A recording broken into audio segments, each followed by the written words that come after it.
இது சுய வாழ்வியல் மருத்துவம். நம்மளுடைய சுவாசத்தை பத்தி ஒரு தெளிவான நிலைக்கு வந்திருப்பீங்க அப்படின்னு நினைக்கிறேன். இன்னைக்கு நம்ம என்ன சிந்திக்க போறோம் அப்படின்னா, இந்த சுவாசம் வெளியேறதுனால நம்ம உடம்புல பலவீனம் ஏற்படுறது உண்மைதானா அப்படிங்கிறத இன்னும் கொஞ்சம் விரிவா சிந்திக்கலாம். ஏன்னா நம்ம தினசரி எல்லா வேலைகளும் செஞ்சுக்கிட்டு இருக்கிறோம். நமக்கு பசி தாகம் ஏற்படுது, உணவு சாப்பிட்றோம், தண்ணி குடிக்கிறோம், ஓய்வு எடுக்கிறோம், தூங்குறோம். இதெல்லாம் நம்ம நம்மளுடைய இயல்பு நிலையா மாறிடுச்சு இப்போ. அப்ப இந்த இயல்பு நிலை நமக்கு பலமா பலவீனமா அப்படிங்கிறதையும் பார்க்கலாம். நம்ம உடம்புல நம்ம உயிராற்றலுடைய இயக்கம் மாறுபட்டு அதனால உறுப்புகளுடைய இயல்பு இயக்கம் மாற்றம் அடைஞ்சு நமக்கு ஏதாவது ஒரு அறிகுறி மூலமா வெளிப்படுத்த ஆரம்பிச்ச அந்த நேரம் நமக்கு பெரும்பாலும் தெரியல. அது தெரியாதனால நம்ம என்ன பண்றோம் அப்படின்னா, அந்த வெளிப்பட்ட அறிகுறிகள் ரொம்ப அதிகமாகி நம்மளால தாங்க முடியல அப்படிங்கிற நிலை வரும்போது தான் நமக்கு ஆரோக்கிய குறைபாடு ஏற்பட்டிருக்கிறதா நம்ம நினைக்கிறோம். உண்மையில ஆரோக்கிய குறைபாடு நம்ம எப்போ தாயினுடைய வயிற்றிலிருந்து வெளியில வந்தோமோ அந்த வினாடியிலிருந்து நமக்கு ஆரோக்கிய குறைபாடுங்கிறது தொடங்கிருச்சு. அதை தெரியாததுனால நம்ம என்ன பண்றோம்னா, தினசரி ஆரோக்கியமா இருக்கிறதா நினைச்சுக்கிட்டு நம்மளுடைய தினசரி செயல்பாடுகளை நம்ம மாற்றவே இல்லை. அது மாற்றாதனால அந்த ஆரோக்கிய குறைபாடுனுடைய நிலை அதிகரிச்சு ஏதாவது ஒரு வகையில நம்மளால இதுக்கு மேற்கொண்டு இதை சரி பண்ணாம நம்மளால இயங்க முடியாது அப்படிங்கிற நிலை வரும்போது தான் நம்ம ஆரோக்கிய குறைவை உருவாயிருக்குது அப்படின்னு நினைச்சுக்கிட்டு அதை சரி பண்றதுக்கான முயற்சியில இறங்குறோம்.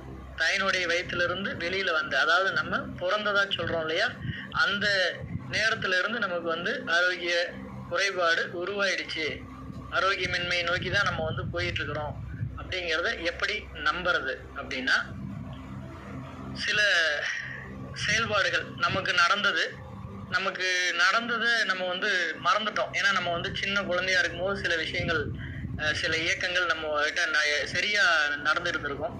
அதை நம்ம இப்போ மறந்துட்டோம். அதை நினைவுபடுத்தும் போது நம்ம ஆரோக்கியத்தில் இருக்கிறோமா, ஆரோக்கியமின்மை நோக்கி போயிட்டு இருக்கிறோமா அப்படிங்கிறத தெளிவா தெரிஞ்சுக்கலாம். நம்ம போன பதிவுல பார்த்தோம், சுவாசம் வெளியேறது நமக்கு பலவீனம் அப்படின்னு சொல்லி. அப்ப இந்த சுவாசம் வெளியேறதுங்கிறது தாயினுடைய வயிற்றுல இருந்து வெளியில வந்த பிறகுதான் நடந்திருக்கு.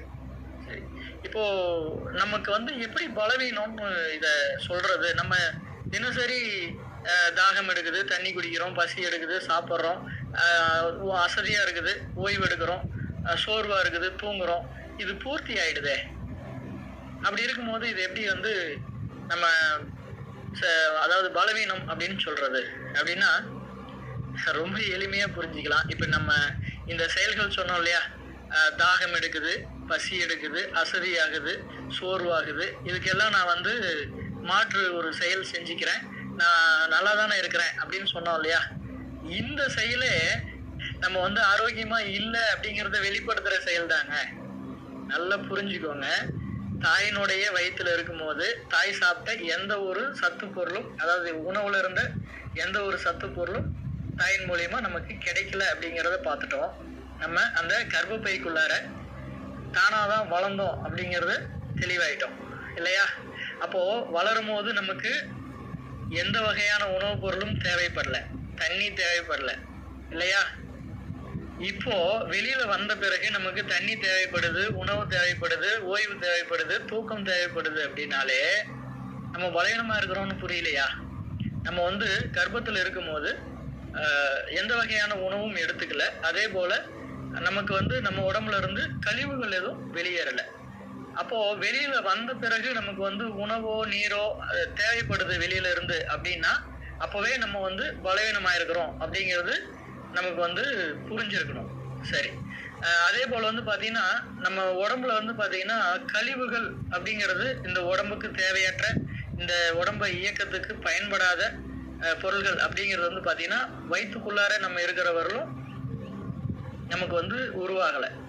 அது முதல் முறையா எப்ப நம்ம வந்து வெளியில வந்தோமோ, அப்பதான் வந்துட்டு பாத்தீங்கன்னா, நமக்கு வந்து இந்த கழிவுகள் வெளியேறுது. அதாவது மலம், சிறுநீர் இது போன்ற கழிவுகள். பசிக்கிறதோ, தாகம் எடுக்கிறதோ, இதெல்லாம் வந்து பலவீனத்தினுடைய அறிகுறி. அதே போல வந்து மலமோ, சிறுநீரோ வெளியேறதோ இதெல்லாம் வந்து பலவீனத்தினுடைய அறிகுறி அப்படிங்கிறது வந்து ஏன் நமக்கு தெரியல அப்படின்னா, நம்ம வந்து சுயமா சிந்திக்காததான் காரணம். யாராவது எதையாவது ஒண்ணு சொன்னா, அதுதான் சரி அப்படிங்கிற மனோநிலையில இருக்கிறோம். அதாவது நம்ம சினிமா நடிகர் வடிவேலு கிட்ட ஒருத்தர் சொல்லுவார் இல்லையா, சிகப்பா இருக்கிறவன் பொய் சொல்ல மாட்டான் அப்படின்னு சொல்லி. அந்த மாதிரி நம்ம வந்து இதுக்கு வந்து படிப்புன்னு ஒண்ணு இருக்குது. இத படிச்சுட்டாக்க நமக்கு வந்து எல்லாமே தெரிஞ்சிரும் அப்படின்னு படிச்சவங்க நினைக்கிறாங்க. படிச்சவங்க சொன்னா சரியாதான் இருக்கும் அப்படின்னு நம்ம எல்லாரும் நம்புறோம். வயித்துக்குள்ளார தாய் சாப்பிடுற சத்து பொருள் குழந்தைக்கு போகுது. அதனால குழந்தை நல்லா வளரணும்னா சத்துள்ள ஆகாரமா சாப்பிடணும் அப்படின்னு சொன்னதை நம்பணும். அதே போல குழந்தை சாப்பிட்டதெல்லாம் வந்து பாத்தீங்கன்னா, அதுல மீதம் இப்ப கழிவு நமக்கு உருவாகிற மாதிரி எல்லாம் அந்த மலம், சிறுநீர் இதெல்லாம் வந்து பாத்தீங்கன்னா ரத்தத்தின் மூலியமே கலந்து திரும்ப தாயினுடைய உடம்புல இருந்து வெளியில போகுது அப்படிங்கிற மாதிரி சொன்னத நம்ம கேட்டதுனால நம்ம என்ன பண்ணிட்டோம்னா, நம்ம சுயமா வந்து சிந்திக்கல. கருமுட்டைக்குள்ளார இருக்கிற அந்த குழந்தை தாய்கிட்ட இருந்து எந்த வகையான சத்து பொருளும் பரிமாறிக்க முடியாது அப்படிங்கிறது நமக்கு தெளிவானதுனால இப்போ இதை நம்ம வந்து தெளிவா புரிஞ்சுக்க முடியும். இதெல்லாம் நமக்கு பலவீனங்கள் தான் அப்படின்னு சொல்லி. சரி, இது பலவீனம்னா கூட இந்த பலவீனத்தை தான் நம்ம சரி பண்ணிக்கிறோமே. தாகத்துக்கு தண்ணி குடிக்கிறோம், பசிக்கு வந்து உணவு எடுத்துக்கிறோம், அசதிக்கு ஓய்வு எடுக்கிறோம், சோர்வுக்கு தூங்குறோம். அப்ப இதை நம்ம பூர்த்தி பண்ணிக்கிறோமே, இது எப்படி பலவீனம்னு சொல்ல முடியும்? அப்படியே பலவீனமா இருந்தா கூட இப்ப நம்ம பூர்த்தி பண்ணிக்கிறோம் இல்லையா, அப்ப நம்ம ஆரோக்கியமா தானே இருக்கிறோம் அப்படின்னு நீங்க நினைக்கலாம். நம்ம முழுமையான ஆரோக்கியத்துல இருக்கிறோமா அப்படின்னா, அதாவது இந்த தேவைகளை பூர்த்தி பண்ணிக்கிட்டோமா அப்படின்னா முழுமையா கிடையாது. தற்காலிகமா தான் நம்ம வந்து பூர்த்தி பண்ணிக்கிறோம். ஏன்னா நம்ம எப்பவுமே காரணத்தை நோக்கி போனதில்லை. அதுதான் நம்ம இந்த நிலையில இருக்கிறதுக்கு காரணம். சரி, ஒருவேளை நம்ம இந்த செயல்களால நம்மளுடைய அந்த பலவீனம் பூர்த்தி ஆயிருந்தது அப்படின்னா நம்ம ஆரோக்கியமா இருந்திருப்போம் இல்லையா? நம்மளுடைய உடல் இயக்கம் இயல்பு நிலையில குழந்தையில நமக்கு எப்படி இருந்ததோ அதே போல இருந்திருக்கும் இல்லையா? குழந்தையில இருந்த அதே நிலை போல இப்ப நம்மளுடைய இயக்கம் இருக்குதான்னு பார்ப்போம். அப்படி ஒரு வேளை இருந்ததுன்னா நீங்க சொல்ற மாதிரி நம்ம ஆரோக்கியத்துல பூர்த்தியா தான் இருக்கிறோம் அப்படிங்கிறத ஏத்துக்கலாம். ஒருவேளை அது மாறுபட்டா நம்ம ஆரோக்கியமா இல்லைங்கிற நிலையை முதல்ல புரிஞ்சுக்கணும். அப்பதான் நம்ம வந்து ஆரோக்கியமா வாழ்றதுக்கு என்னென்ன செய்யலாம் அப்படிங்கிற நிலையை நோக்கி நம்ம போக முடியும். சரிங்களா? பிறந்த குழந்தைக்கும் நமக்கும் ஆரோக்கியம் எந்த அளவுக்கு சரியா இருக்குது அல்லது எந்த அளவுக்கு மாறுபட்டு இருக்குது அப்படிங்கிற விஷயத்துல முதல்ல தெளிவாகும்.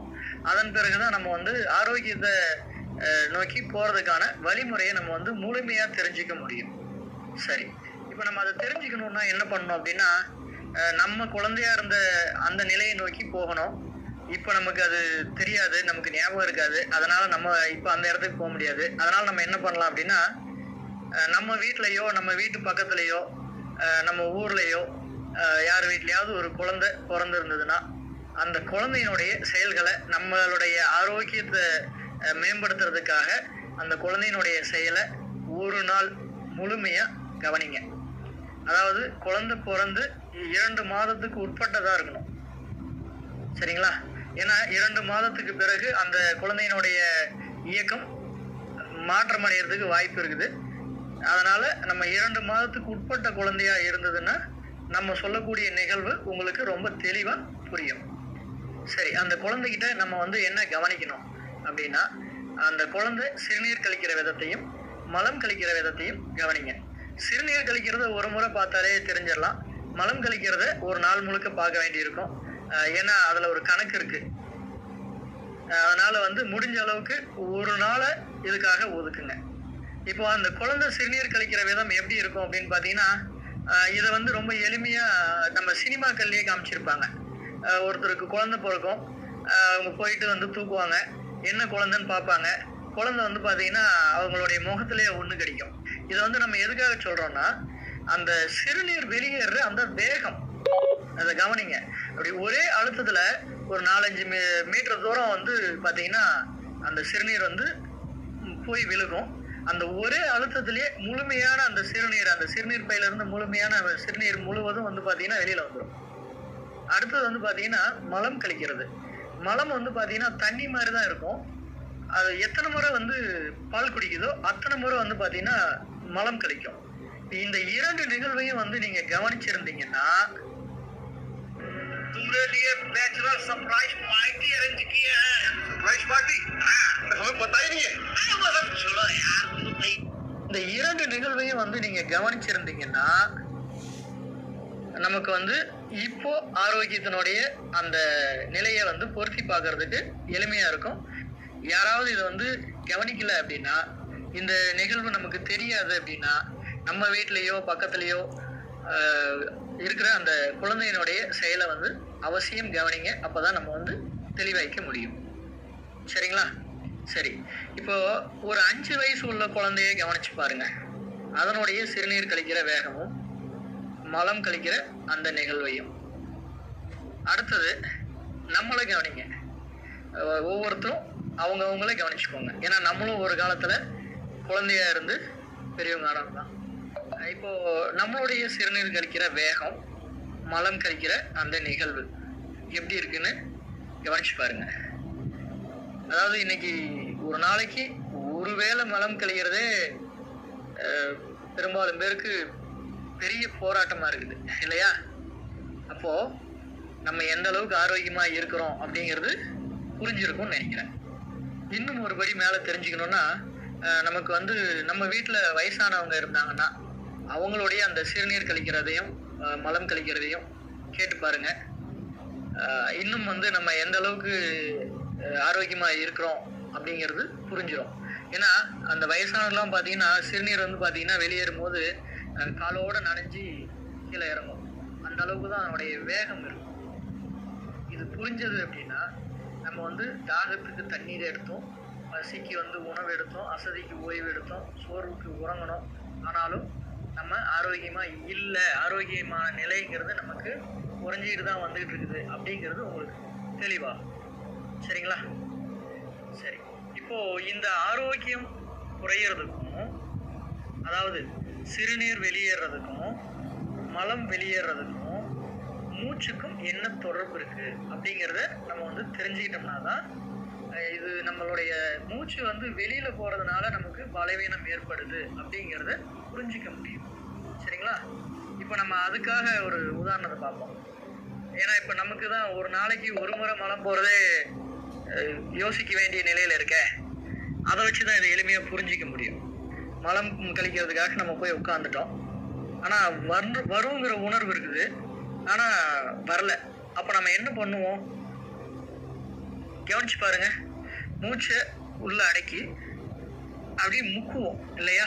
அப்போ மூச்சை தான் வந்து நம்ம வந்து அந்த மலம் வெளியேறதுக்கு அழுத்தம் கொடுக்குறோம் இல்லையா? இந்த அழுத்தம் குழந்தையா இருக்கும் போது தேவைப்படல, இப்போ தேவைப்படுது. அப்படின்னா மூச்சுக்கும் மலம் வெளியேற சிறுநீர் வெளியேற நிகழ்வுக்கும் தொடர்பு இருக்குது அப்படிங்கிறத எளிமையா புரிஞ்சுக்கலாம்னு நினைக்கிறேன். சரிங்களா? இப்போ இன்றைய பதிவின் மூலியமா உங்களுக்கு ரொம்ப தெளிவா வந்து நம்ம வந்து கர்ப்பத்துல இருந்து வெளியில வந்ததுல இருந்து ஆரோக்கியம் குறைபாடு ஏற்பட்டு இருக்குது. அந்த நிலையை நோக்கி தான் நம்ம வந்து போயிட்டு இருக்கிறோம். நம்ம செய்யக்கூடிய செயல் எதுவும் வந்து முழுமையான அந்த ஆரோக்கியத்தை திருப்பி கொடுக்கல அப்படிங்கிறதும், மூச்சு வெளியில போறதுனால நம்மளுடைய ஆரோக்கியம் குறைவுபட்டு இருக்குது அப்படிங்கிறதும், அதாவது மூச்சுக்கும் நம்மளுடைய பசி, தாகம், அசதி, சோர்வு இது போன்ற உணர்வுக்கும் அதே போல வந்து சிறுநீர் மலம் வெளியேற அந்த நிகழ்வுக்கும் தொடர்பு இருக்குது. அந்த மூச்சினுடைய நிலை இயல்பா இல்லாததுனால நமக்கு இந்த உணர்வுகள்லாம் உருவாயிருக்கு. நம்ம அந்த உணர்வுகளை பூர்த்தி பண்றதுக்கான செயல்ல கழிவுகளும் உருவாயிருக்கு. அதை வெளியேற்றுறதுக்கு இந்த மூச்சு காத்து தான் பயன்படுது. அது பற்றாக்குறை ஏற்பட்டுட்டு வந்துட்டு இருக்குது அப்படிங்கிறது தெளிவா இருக்கும் அப்படின்னு நம்புறேன். இந்த தெளிவோட இந்த புரிதலோட இன்றைய பதிவு நிறைவு செய்யலாம். மீண்டும் அடுத்த பதிவில் சந்திக்கலாம். நன்றி.